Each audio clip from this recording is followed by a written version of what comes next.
Capítulo 50. Apenas uma lua da meia-noite dava contorno à sala. Um cinza fraco definia as linhas do cálice ornamentado de peltre que repousava na minha mão.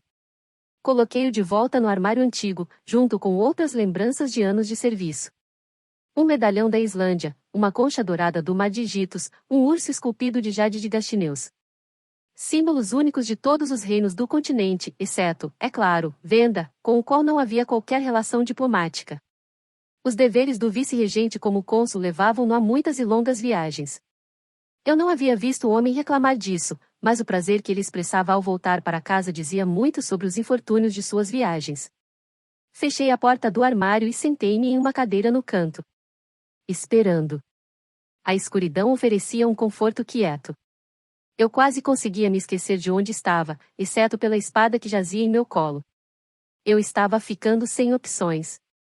Era cada vez mais difícil sair sorrateiramente pela cidadela e, lá pela quarta noite, tive que mudar e ir para a abadia. Os cidadãos me encontraram lá. Sem dúvida o gabinete teria guardas estacionados na abadia esta noite também. Na primeira noite em que eu recitei as memórias sagradas sobre o pórtico, foi um milagre que eu tenha conseguido fugir. Eu estava mais cuidados agora, porém, naquela noite, fui impulsiva e desvanecida. Eu havia ficado com vários nós no estômago. Todas as minhas palavras cuidadosamente planejadas tinham desaparecido.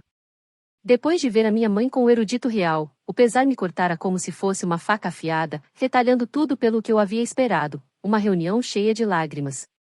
Uma explicação há muito merecida a um mal-entendido. Alguma coisa. Em vez disso, eu me deparei com o erudito real parado, em pé ao lado da minha mãe, e obtive uma confissão de conspiração e um guarda sacando a espada.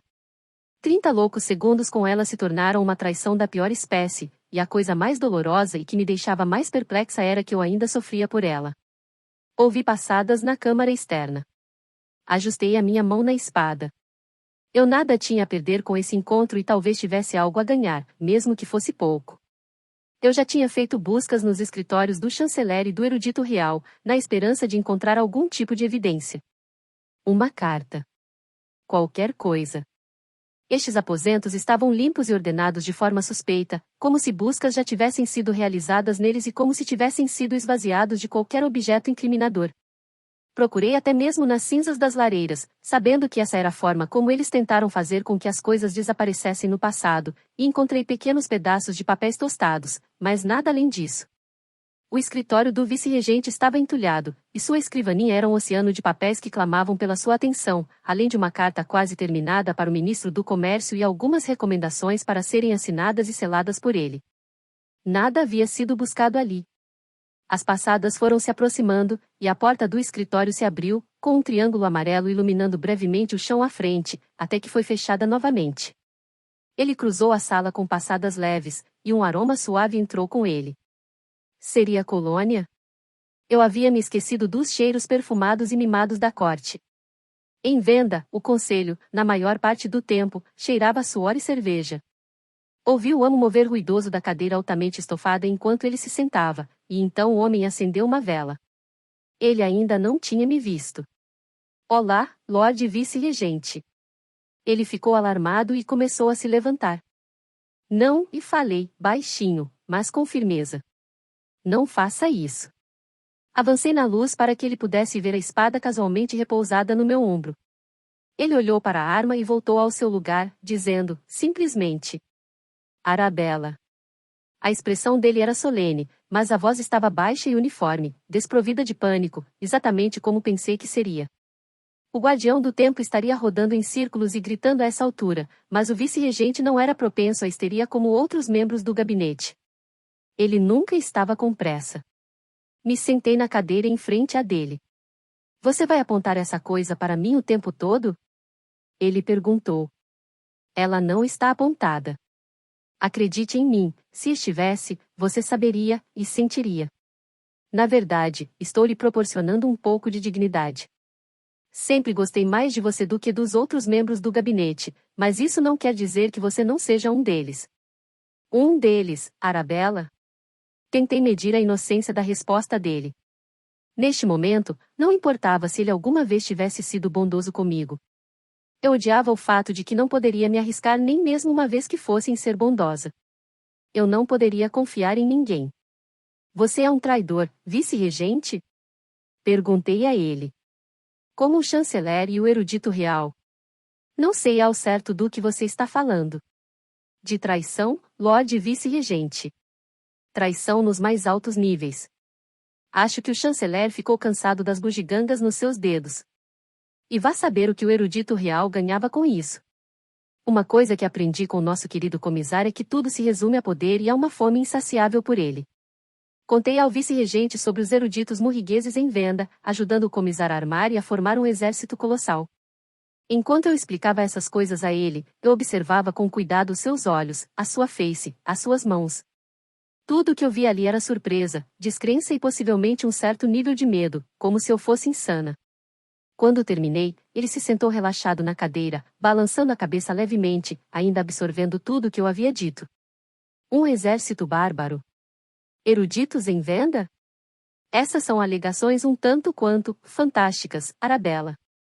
Não sei, posso ir até o gabinete armado apenas acusações contra membros honrados dele, especialmente com essas acusações vindas, lamento dizer, de você. Eu seria colocado para fora do saguão às gargalhadas. Você tem alguma evidência de tudo isso? Não queria admitir que não tinha evidências.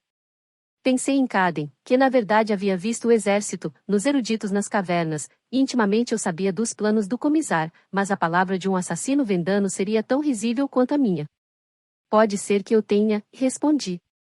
E então vou expor o dragão de muitas faces. Ele olhou para mim, com a confusão enrugando seu rosto. Um dragão? Do que é que você está falando? Ele não estava familiarizado com a frase. Ou pelo menos fingiu não estar. Balancei a cabeça para dispensar a pergunta dele e me levantei. Não se levante, este não é um pedido educado. O que quer de mim, Arabella? Olhei para ele, analisando todos os ângulos da sua face, todas as tremulações dos seus cílios. Quero que você saiba que há traidores aqui, e se você for um deles, vai pagar por isso. Pagará um preço tão alto quanto o meu irmão pagou.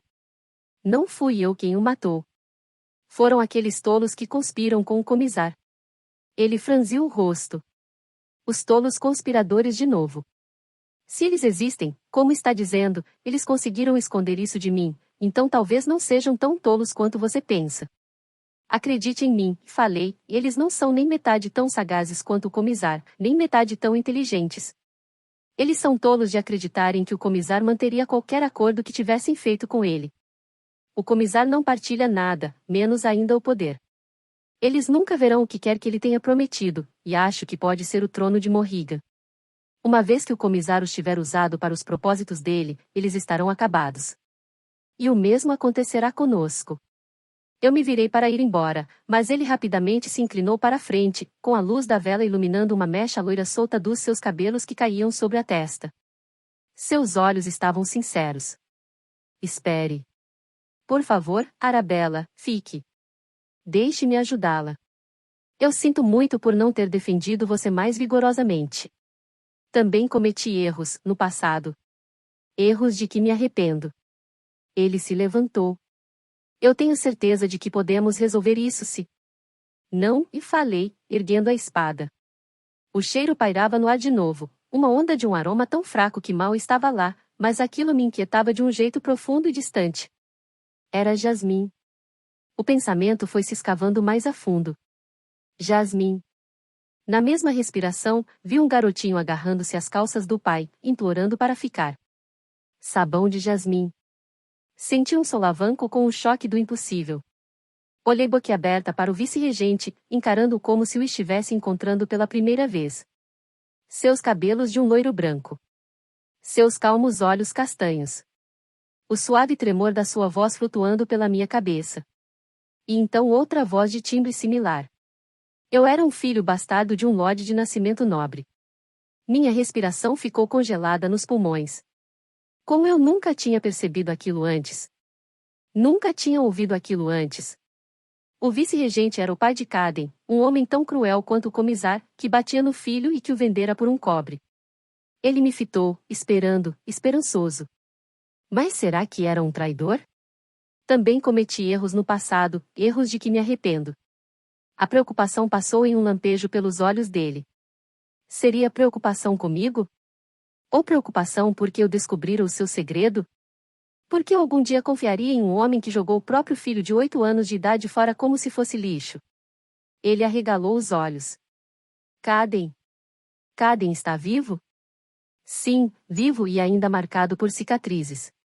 Ele nunca se curou da sua traição. A face dele ficou enrugada, como se ele estivesse chocado, e o homem se inclinou para frente, com a cabeça apoiada nas mãos. Ele murmurou alguma coisa baixinho para si mesmo e então disse: eu procurei por ele durante anos. Sabia que havia cometido um erro no minuto em que aquilo foi feito, mas não consegui encontrá-lo. Presumi que estivesse morto. Procurou por ele depois de tê-lo vendido por um cobre a estranhos? Ele ergueu os olhos, que estavam marejados. Eu não fiz uma coisa dessas. Foi isso que ele disse que eu fiz?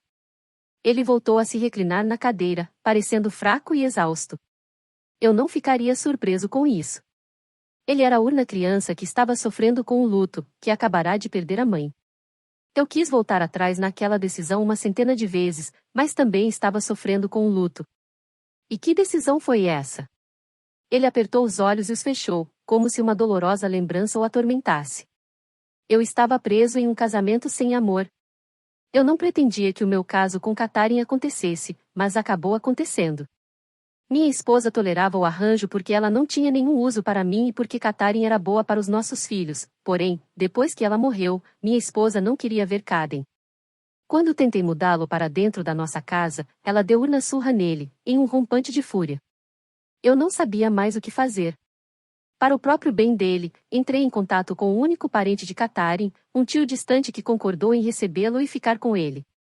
Fui eu que dei dinheiro para ele cuidar de Caden. Quando fui visitar o meu filho, o tio e sua família não estavam mais lá. Essa é uma história bem diferente da contada por Caden. O que mais você esperaria, Arabella? Ele tinha apenas 8 anos de idade.